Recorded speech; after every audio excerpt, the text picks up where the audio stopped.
Financial success is often viewed by how much money someone makes or their personal possessions. But are these really good measurements? I'm Sharla Jessop, president of Smedley Financial, and today my guest and colleague, James Derrick, will share a different perspective on measuring wealth.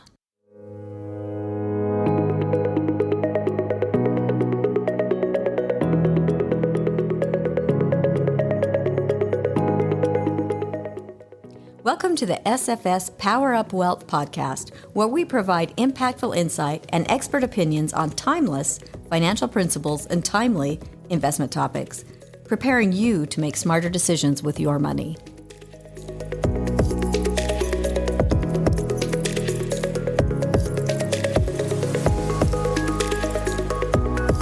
James, thank you for joining me today. Happy to be here. James is Chief Investment Strategist at Smedley Financial. He holds a CFA designation and an MBA. James, as humans, we often compare our own financial situation to others that we consider to be successful, and we use that as our measuring stick. What could be wrong with that? Well, it comes pretty naturally. In fact, Charlie Munger, the longtime partner of Warren Buffett, who just passed away, said that the world runs on envy. So he certainly saw it. I think it does. It comes naturally to us all. So we think more about spending our money than probably earning it or saving it. So true. I think that's right. I heard a client who years ago said to me, the heart doesn't want what the eyes don't see.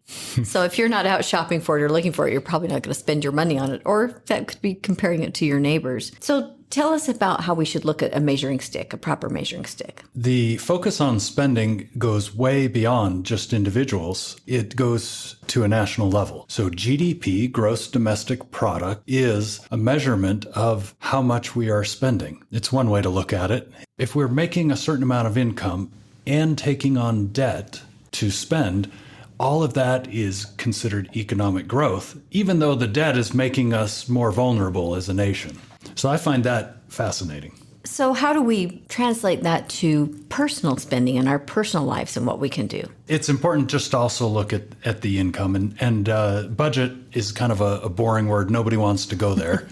But I think it's important. The country may have the flexibility to print money for their debt. Although even they have some restrictions, because if you print too much, you get inflation, which we've seen. But at the national level, they also can look at other measurements of success. Happiness would be a great one, but we don't really have a quantitative way of measuring that. But another one that is comparable to gross domestic product is gross domestic income. And so it's literally just adding up everybody's income in the country. And I remember back when I was working on my undergrad in business school, and the teacher said, now there's gross domestic income, but don't worry about it. It's basically the same as gross domestic product. We see the same thing now when GDP reports come out from the government. It's headline news. When gross domestic income comes out, no one even notices. And there's been a massive divergence between the two lately. Let me dive into this because I think it's fascinating. And then we'll get into like maybe more individual and personal levels where we hope that this same thing is not happening. GDP has been fantastic this year, a big surprise.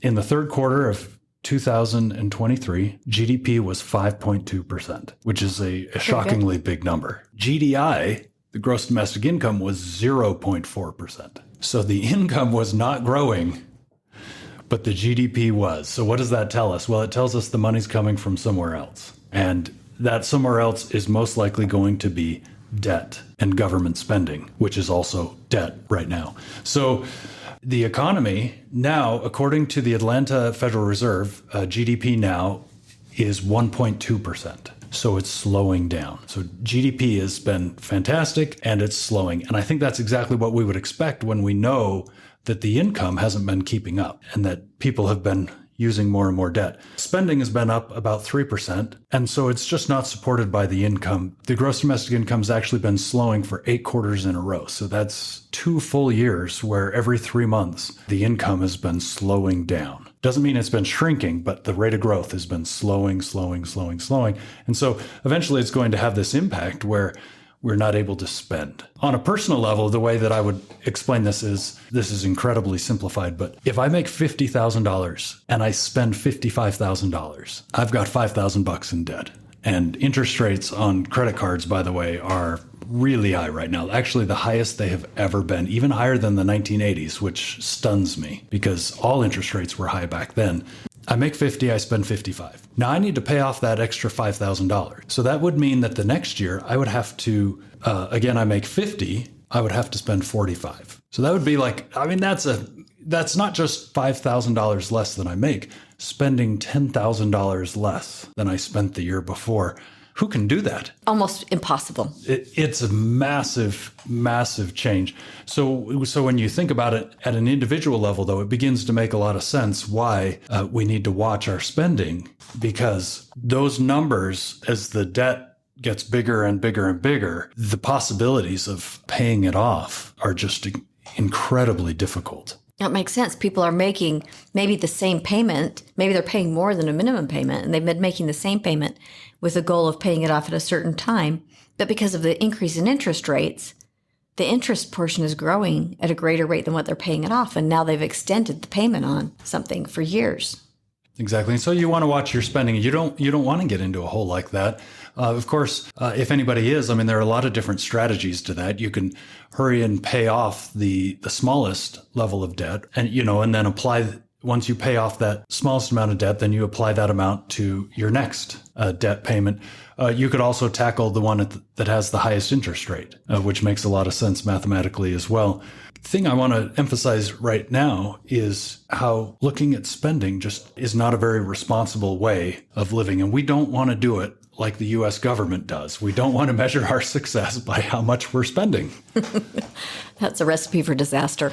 Yeah, if the family vacation is financed on debt, then that's trouble. And so rather than looking around at the neighbors and all the things that they've been able to do, you don't know their situation. And so don't get too caught up in that envy that Charlie Munger talked about. And we're right in the point. We're just coming through the holiday season as we're recording this. And we're right at a point during the year when a lot of people go into debt in order to deliver a Christmas that they think is required.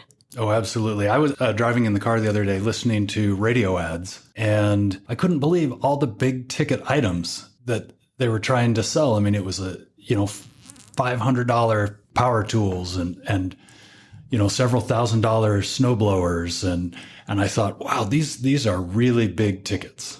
And people are spending, I mean, they make it so easy now, online with online spending. But the nice thing about Amazon Prime is you can also get free returns. So if you find yourself in the hole, that is not a bad option to go. Sometimes easier is not always better. Yeah. That could be the one time. Yeah. And what I find too is as I save money in one thing, I end up spending the money somewhere else. And I know a lot of people are probably the same way. And it doesn't matter how much money you make. You could be making $500,000 a year or $1 million a year. But if you're spending more, eventually you're going to find yourself in trouble. And so every once in a while, no matter how much or how little money you have, you need to either budget or at least have some idea of what's coming in and what's going out. People don't really like budget. That's kind of a 4-letter word. It just has a really negative feeling to it. But the reality is it really can create financial freedom if you understand your spending and kind of monitor what's coming in and what's going out. Yeah. Most effective way of budgeting is to put cash in envelopes. and I think in this internet age, that goes double because Amazon doesn't accept cash. So it's really going to be effective for that reason, too. Most people probably don't need to go that extreme, but you need to take the time to take a look at it before it's too late. It's easy to get out of hand and lose track of what you're actually spending on, especially when you're spending electronically using Visa credit cards, Venmo, a lot of those things where it's not being tracked immediately, what you're spending adds up. Absolutely. So what do you think that are some of the things that people could do to be more successful in measuring their outcomes or success financially versus just watching everyone else? Well, I mean, one of the things that we recommend people do is decide what money means to them, because it might mean status, it might mean security, it might mean privacy, it might allow you to provide for others. Decide what's most important about money for you. And then the other thing that we say, and so that deals with values, the other thing that we say is pay yourself first. So make sure that you've got money going into savings. I mean, the way that a 401k can come out of your paycheck is fantastic. You're going to want to do the same thing with other savings as well, where you automatically are saving every single month. Yeah, pay yourself. Make sure you're at the top of the list, not the bottom. Yeah. Because if you're at the bottom, the money's going to be gone. Absolutely.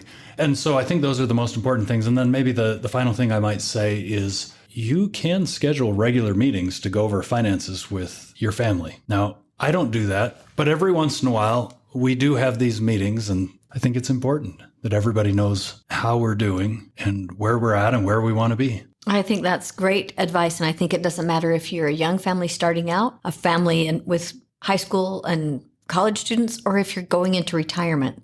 Talking about your finances, understanding your spending, and managing it is really important. Yeah, because typically there's a divide and conquer in each family. So, one person might be in charge of paying the bills. Well, so how does the other one know how they're doing? So you've got to talk about it. Good advice. James, thanks for joining me today.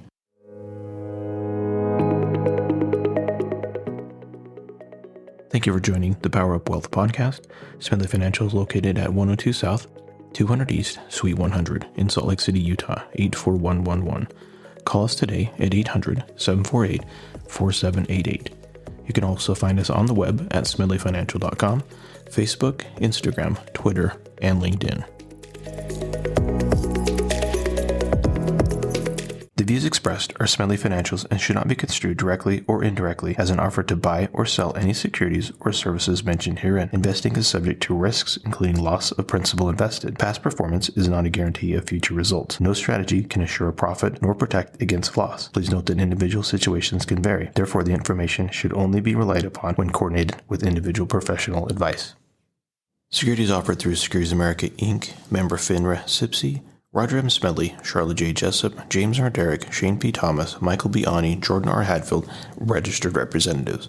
Investment advisor representatives of Smedley Financial Services, Inc. Advisory services offered through Smedley Financial Services, Inc. Smedley Financial Services, Inc. and Securities America are separate entities.